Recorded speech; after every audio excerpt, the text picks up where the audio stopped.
One, two, three, look away. Take a pause and look back. 1, 2, 3, 4, 5, look away. That's a new record. Okay, good. Supernatural, smile, nod, and look. Good.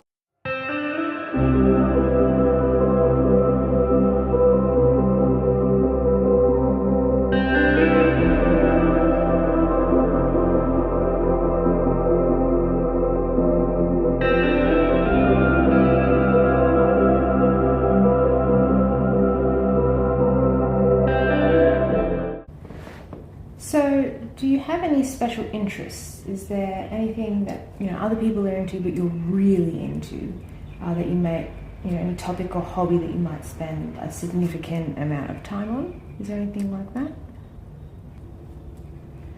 Yeah, I'm really into dragons. I really like collecting dragons. I have all these shelves at home, and I probably have 30 dragon statues.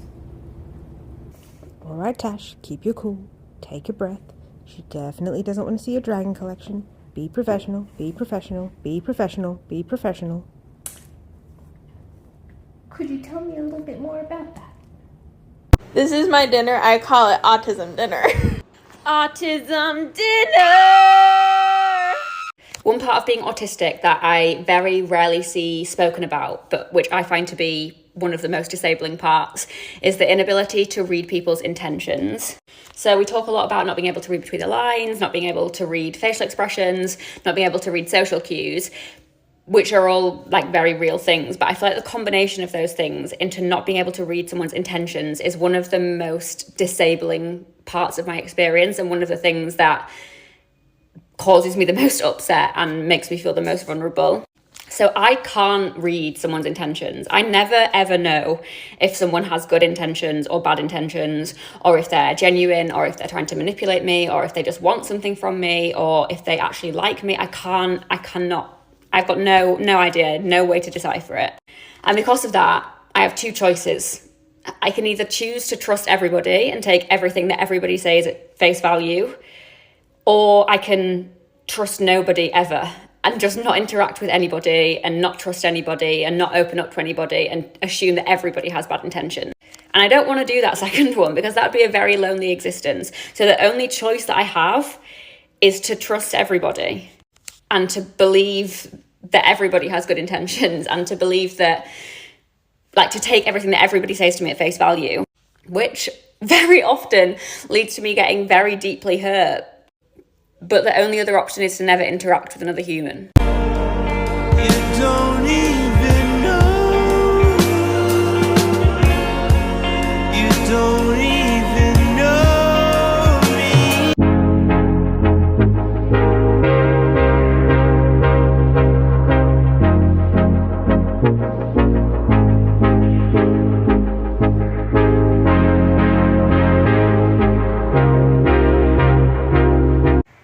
You know what no one ever fucking tells you?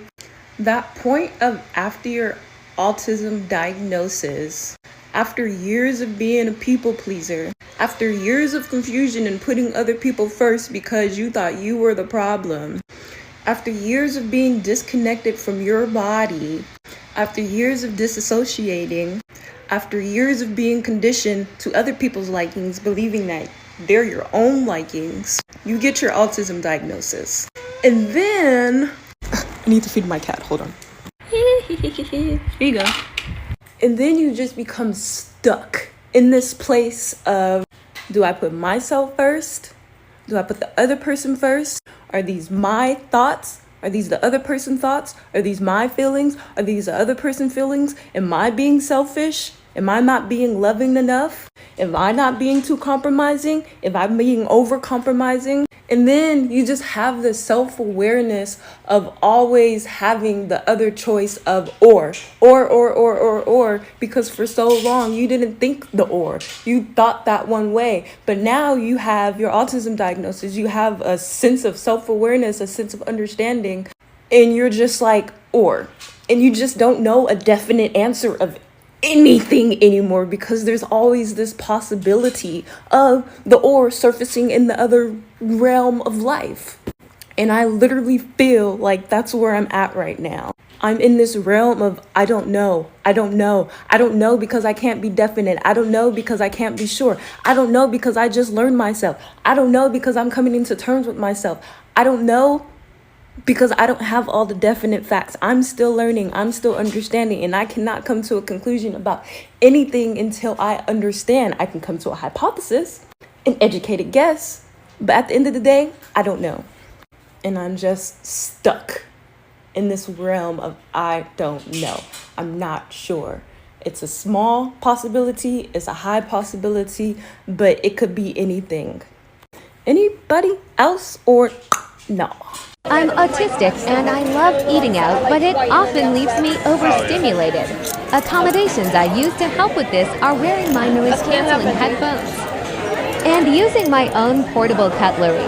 Her sister was a witch, right? And what was her sister? A princess! The Wicked Witch of the East, bro!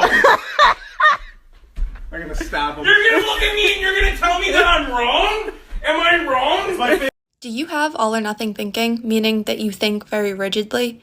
And if you say no because you don't think that way all of the time, just some of the time, then that is all or nothing thinking.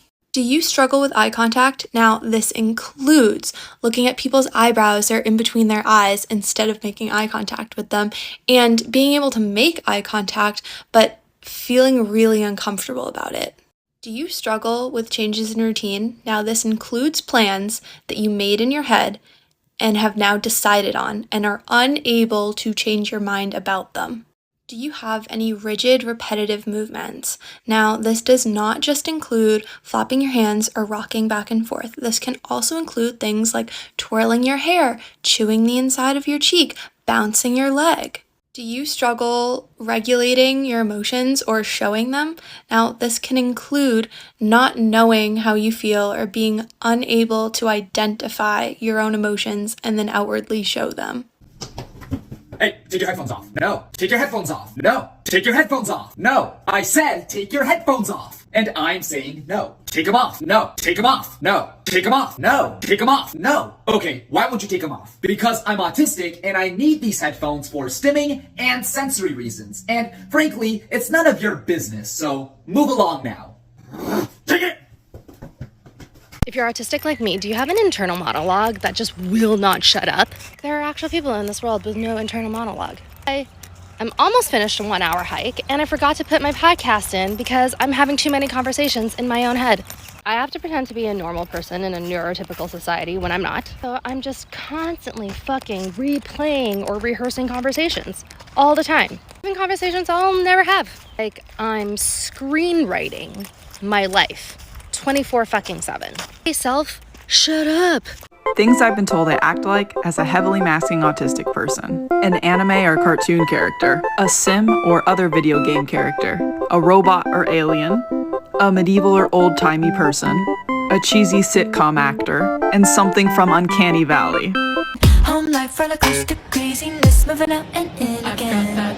Autism is on my unmedicated tiny dark shit how. So I crocheted some mossy patches onto this hat and I love it, but I can't decide what pins to add.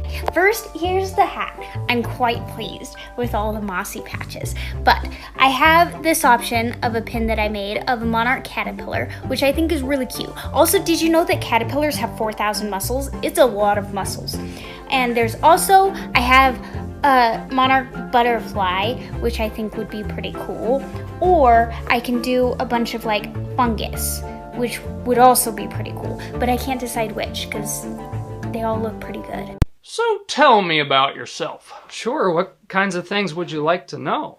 No, that you're not doing this right. What, connecting on a human personal level? You're supposed to have a canned, pre-prepared, memorized response that you deliver in a casual conversational tone that doesn't sound prepared to the questions you know are coming. You know, I sent you that whole packet that told you a rundown of much of my life work history, which would be a pretty good primer for you to then ask me specific questions that piqued your interest so I can connect with you on what you as the interviewer are specifically interested in. These are like the universal questions. How do I know what questions you'll ask? Because you prepared. I mean, I like having a script I can practice, but when I get thrown curveballs, I'll often blank. You need to practice your interviewing skills. Or maybe I can't practice away my autism, and if you're prepared for the interview and how to facilitate questions, you'll find that I can blow your socks off. But interviews and pitch sessions are literally antithetical to how my autistic brain works. What? Have me interview for a job and it'll be like watching a fish try to climb a tree. Pretty awkward. Sounds like you just don't want to properly prepare for an interview. It sounds like you're the one who should be practicing giving interviews so that you are facilitating the best responses from your applicants. If you're looking for diversity but only hiring squirrels because they climb your interview tree better than the fish applicants, well then you really aren't looking for diversity.